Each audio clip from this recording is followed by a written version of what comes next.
Hi, my darlings. I'm Sophie Darling, and welcome back to the channel. Today, we're reacting to episode 20 of season 2 of Vinland Saga, and I've been putting off watching this for as long as I can because it's going to be awful. Because Arnheid has only come back insofar as she is dying and she wishes to thank Ina and Thorfinn for everything they've done. And we saw her in the journey to the next life with Garda and the baby she's carrying and the son that she lost. And I'm just going to be in so much pain this episode. I'm not going to be able to keep it together. And what's worse is that, like, I've been recording for most of today. I cried at Freerun. I sobbed at Full Metal Alchemist, and I'm gonna sob at this. So I'm probably gonna have like the worst tension headache, which is not gonna be ideal. But yeah. And we also got the reveal that Ketil was never actually Iron Fist Ketil. They just shared the same name. And he decided that he was going to also steal his renown by making everyone believe that he's this warrior, and he never was. He is a weak-willed coward of a man who is sending numerous men to die, knowing that they're not capable of actually defeating Canute and his soldiers. Borgil's sneaking up behind Canute. Olma was supposed to go, but Olma couldn't swim with the sword on his back, so Olma is currently safe. But I think Ketil might see the reality of his actions in Thorgil dying, because I don't know if Thorgil's going to survive, because whilst Canute maybe stood there with very few bodyguards, Canute's not gonna die. I think there's still so much to happen for Canute to die. I feel like we need to have a Canute and Thorfinn reunion. So until that happens, Canute isn't dying. I feel like it's extremely important that they have a conversation, primarily because we've had it set up the different paths that they've now gone down on. And it's a stark contrast to season 1. But the fact that they're both in the same location screams to me that they're going to have to meet each other at some point before season 2 ends. But without further ado, I'm just gonna suck it up and get into episode 20 and just embrace the fact that I'm going to cry. You can already see tear marks on my face anyway. I'm crying at Full Metal Alchemist and Freerun, so it's been a rough filming day for Sophie. Oh, the joys. 今まで13人殺した。そこらのアホに比べりゃ生きがってるやるのガキ。あの顔ときたらだからわかる。俺の目の前にいる横一列の敵。Oh, wow.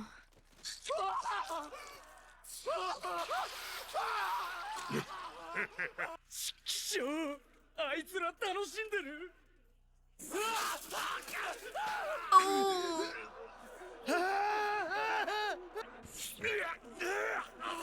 Oh, Badger! クズマンド。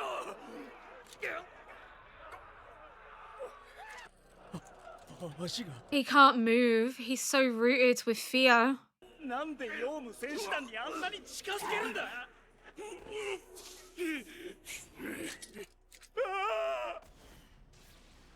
Oh! Fake! キツネ、アナグマを連れて砦下がれ。Iron Fist Ketil did teach him not somebody to be sneered at.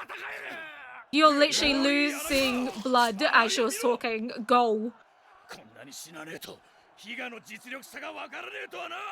And I guarantee Ketil doesn't have any blood on him whatsoever, no injuries, because these lives are just disposable. He's a weak-willed coward of a man. Yeah, you didn't order a retreat, but they're all going to die. Fuck your honor. Fuck it. Who cares?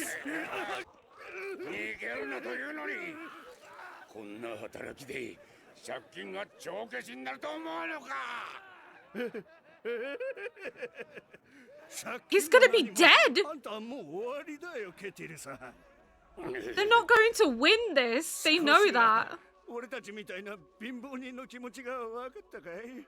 力は正義なりだ、ケティルさん。 Kind of comes down to this thing that あんたより強い Orphan was やつ saying のた about めに how the strong always overpower the weak. This cycle. And that's the cycle now.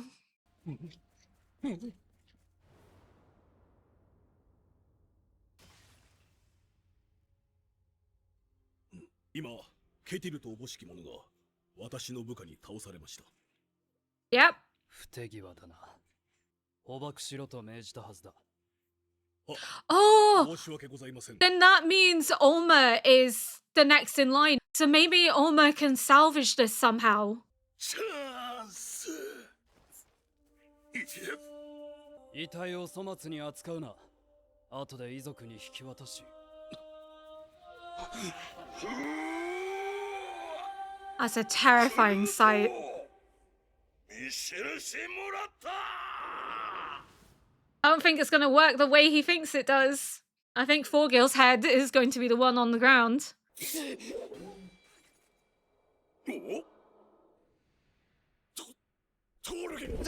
The fact that we learn that he likely died was from a brief glimpse of the sword coming towards him, a bit of blood spraying into the air, and then Wolf saying, I think one of my men may have just taken out someone that looks like Ketil. Because it's not important. He's not an important figure anymore. That's, again, tying into this idea that the strong overpower the weak, that it's this cycle, that the only reason they obeyed Ketil was because he had power over them. He was stronger than them. So they obeyed him. But now the tables have turned. And it all links back again to season 1 of Asgard, talking about how cultures shift over time. The Romans are replaced by the Anglo-Saxons. The Anglo-Saxons are potentially replaced by the Vikings. It's on and on and on again. The strong overpower the weak. And so it goes.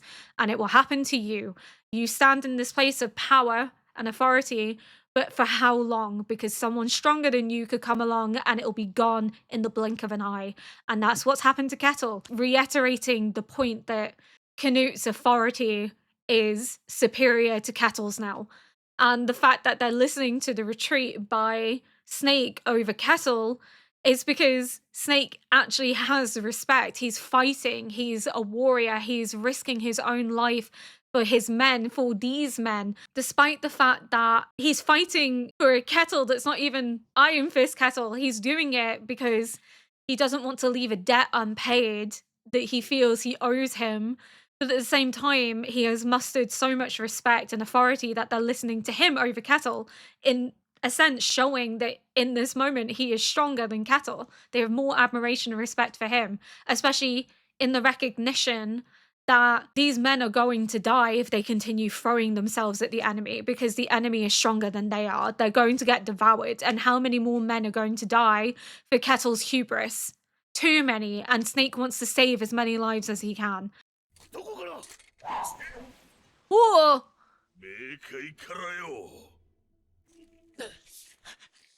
Oh my god, his sword! He has been training. 右手に力が。今の一撃でくじいたか。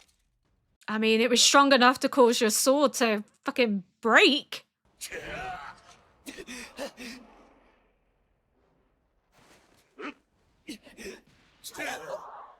Ooh. Forgill is a menace.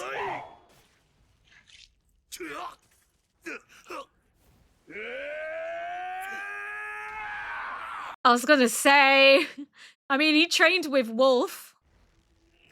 Wolf isn't someone to be fucked around with either. Oh! The fact that he can still strangle him and have the strength to pin him down while he's like gouging his eye out. Oh.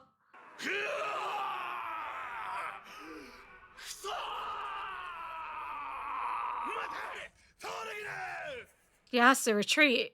What other choice does he have? 世の油断もあったが、それ以上にあやつ大胆な男だ。再び部下に欲しいな。 Oh, so he wants to give him another opportunity. He said, I wish he'd serve me again, so we might see Forgil and Olma forgiven. 旦那生きてるか。あの兵隊ども旦那の顔を知らなかったみてえだな。死んで楽になろうなんて思うなよ旦那。敗軍の将の責任取ってもらうぞ。 Can't shirk it. All these men spilled blood because of you. All this death and destruction because of you. Where's Peter? We didn't see Peter. Was that supposed to be Peter? Because there's a young boy crying. I don't know if it's just meant to be a young boy crying over his father having died, or if it's meant to be the young boy that was being trained by Peter, the young boy and his sister whose family was starving and he was stealing, and Peter said, I'll take responsibility for them. And that's maybe Peter that he's mourning. Because we haven't seen Peter. I'm hoping Peter's not dead. But Peter wasn't a warrior. 世界が壊れる音、戦争をしてるのね。俺たちはもう奴隷じゃない。この農場を去るんです。あれは俺たちとは。 I feel like Thorfinn knows she's dying.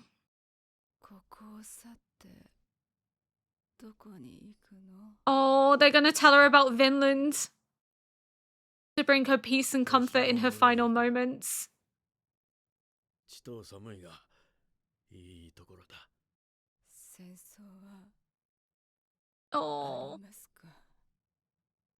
no. Links back to Thorfinn's words かつて争いはあった。 of creating a place where there were no wars, no slaves. 私は行かないわ。私は今から違うところに行くの。ガルザルと子供たちが Are waiting for her. 待ってもらってるの。お礼を言いたかったからありがとう。エイナルさん、トルフィンさん、ずっと悪夢の中をさまよっている。 And then they came along and shined some light onto her life, 一人 gave her hope. 朝のおしゃべりがエイナルさんのお話。ダメだ。アルネイさん、気をしっかり追ってくれ。アルネイさん、 Oh, アルネイさん、お腹の子を子供を守るって言ったじゃないですか。アルネイさん。この子はもう行ったわ。みんな死んだわ。大切な人はみんな。これ以上生きて何になるの？なぜ生きなければならないの？俺は、だって俺は oh, the music is so beautiful. あなたを。アルネイさん、アルネイさん、アルネイさん。 Oh, エイナル昔父から教わった死者を蘇らせる術だ。アルネイさん、行くな。 it's so painful. あなたが大好きなんだ。あなたが必要なんだ。また俺の話で笑ってくれ。生きてまた。 They're so desperate to bring her back. 生きてくれよ。 To show her that life is worth living, but she just wants to go. She wants to be with the people she loves, where there's no suffering, there's no pain. エイナル、もういい。 The fact that he confessed his love for her, but she was already gone at that point. She's happy, the smile on her face. She's where she wants to be. Isn't it crueler to bring her back when she doesn't want to? I think that's one of the philosophical questions. If she doesn't want to continue living, if she wants to go to the people she loves who are waiting for her on the other side, is it not crueler to bring her back to a life she doesn't want to live anymore?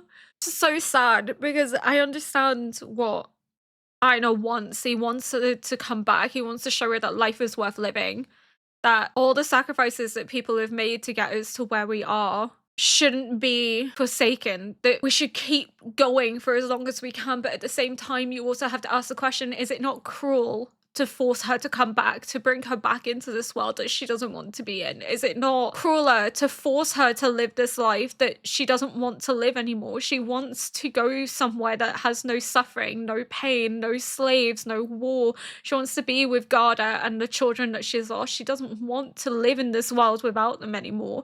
And I think that's what they have to come to accept. They're desperate to bring her back. They don't want to lose her. They don't want to lose another person, but it's not fair to expect her to want to continue living, to expect her to keep going. All she wants is to be with them, and she only came back to express her gratitude, to say thank you. She's where she wants to be, and you can see that on her face, the peace and serenity that she feels. Not everybody wants to continue living through the pain and the loss, and I know that life has a purpose, and that's what Aina was saying to Thorfinn, and it's what his mother said to him, is that you have to keep living, because in living you are honoring the sacrifices that people have made to get you to where you are. But for Arnheid, after everything she's gone through, after all the suffering she's experienced, all the loss she's gone through, the people that she loves most are waiting on the other side. So she wants to be with them. She doesn't see this world as something that she can continue to live within. She just wants to go. She wants to be at peace. Oh no. I knew he was going to talk about Vinland to her. 土地がある。奴隷商人も戦の炎も届かない遠い地だ。そこならきっとあなたも苦しまずに生きていける。俺たちと一緒にそこへ行こう。ヴィンランドに平和な国を作ろう。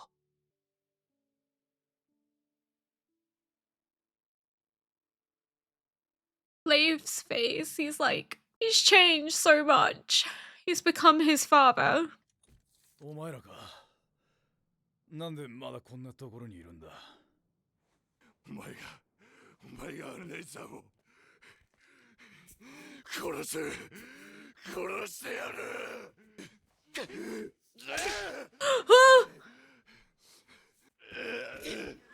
目を覚ませ、エイナル。 He's not going to give up. He recognizes that he's blinded by rage.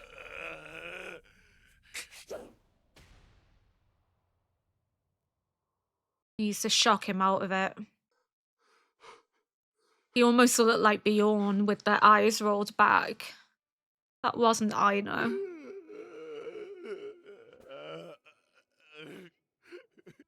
エイナル、お前の怒りは It won't heal what's already broken. Death begets more death.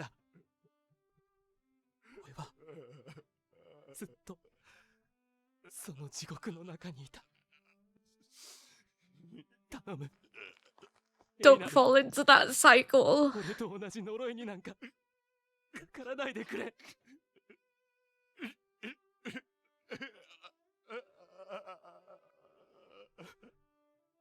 It's the fact that he's crying with him. He's mourning with him. Did they bury her overlooking the sea? So did she give a face Finland?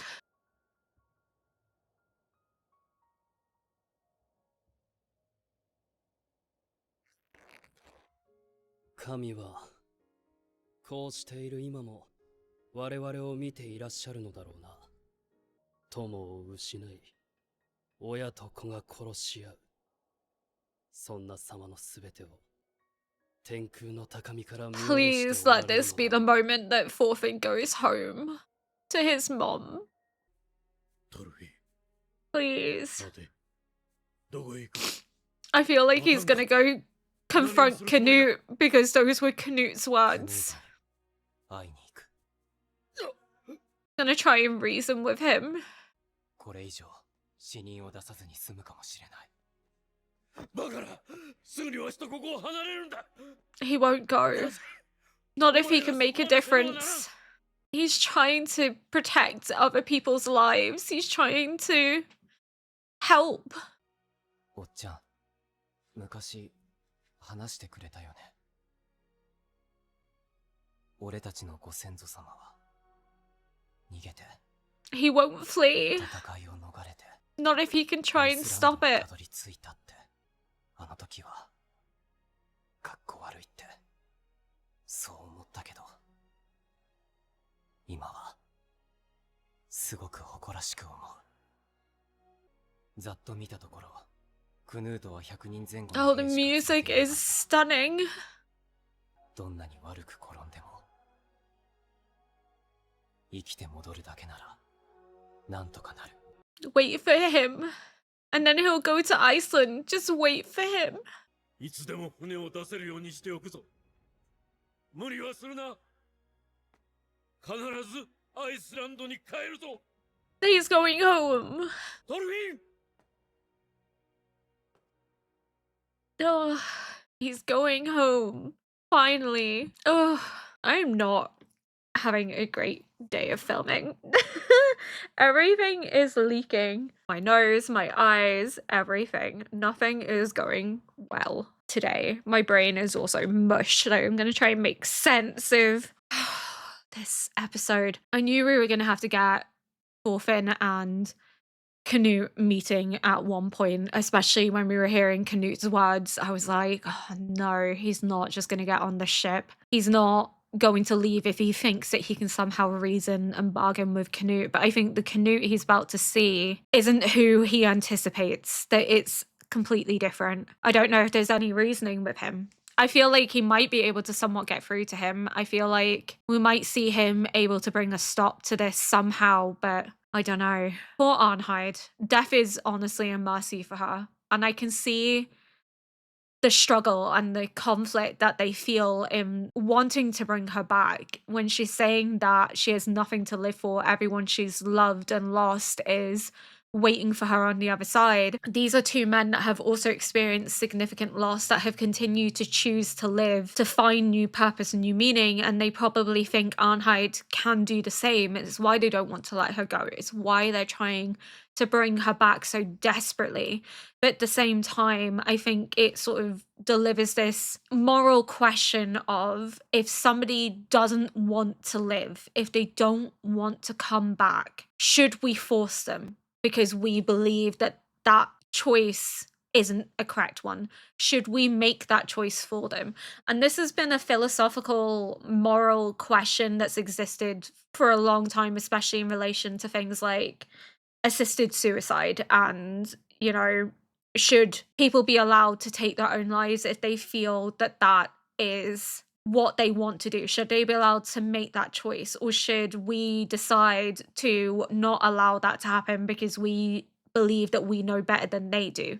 So it's sort of presenting this issue of, we obviously don't want Arnheid to die. We have seen these two young men traverse how difficult life is, that have found new purpose, new meaning, despite the hardships, despite all the loss. But at the same time, is it right for them to make that choice for Arnheid when they had to make the choice themselves? They didn't have anyone make it for them. They made the choice to live. Aina made the choice to continue living. Thorfinn made the choice to continue living. Arnheid doesn't want to. She wants to die. She doesn't see the point of going forward. She doesn't want to fight to live. She wants to go. She wants to slip into this new life of peace and freedom away from slavery and war and death and violence. She just wants to be with Garda and her children. She doesn't want to fight anymore. And I think that's the point. They're trying to bring her back, but they can't bring her back because she made that choice herself. She was resolute in that decision. And it's more cruel to bring her back and force her to continue living in this world that she doesn't want to live in. But it's the way that Thorfinn, again, comforts someone with the use of Vinland, that Vinland, again, is this idea of a better future, of this idealistic new world that they can venture to and start again, this hope for something more, this goal to achieve.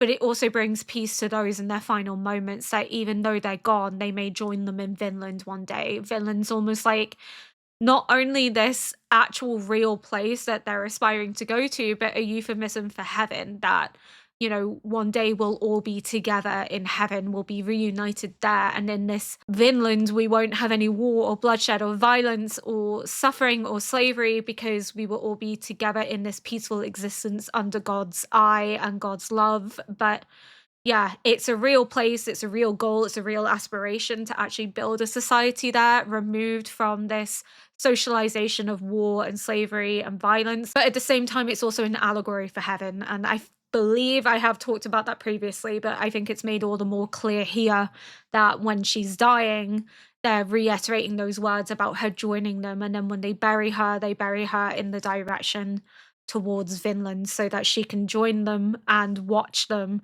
from her place of rest. That when they achieve Vinland one day, she will be there. But heart-wrenching. I wonder what's going to happen with Thorgil and Olma, though. We haven't seen Olma since last episode where he didn't follow Thorgil.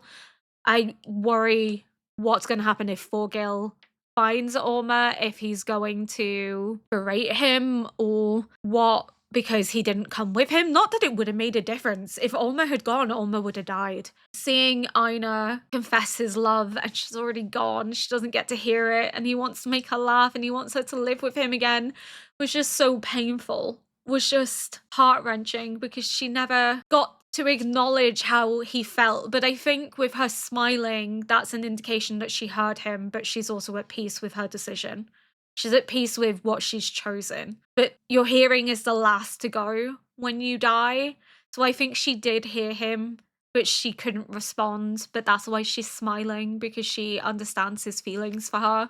And in a way, that's her acknowledgement of it. But Thorfinn has come so far in his ability to comfort Einar, to cry with him, to pull him out of that rage and desire for revenge, to impart upon him the wisdom that he has learned from his own journey, that revenge isn't going to solve anything. It's not going to make it better. What's happened is awful and it's horrendous, and you don't have to forgive it. You don't have to forget it. But killing Ketil isn't going to solve the issue. It's not going to heal what's broken and hurt inside of you. And who knows better than that than Thorfinn after everything he's gone through. So just seeing how far he's come and the journey he's gone on to get there is just incredibly moving. But it's going to be interesting to see him confront Canute. But what I'm most interested about is him going home. Finally, he's going to go see his mom. That means so much. She's not even going to recognize her boy. I mean, that's all I want to say for now. I'm just emotionally drained. I've cried at like 3 things today. I am exhausted. So I think that's all my brain can really pull out here. But thank you so much for watching. If you enjoyed this react, please consider liking, subscribing, and leaving a comment below to help boost this video into the algorithm. Until next episode. Bye.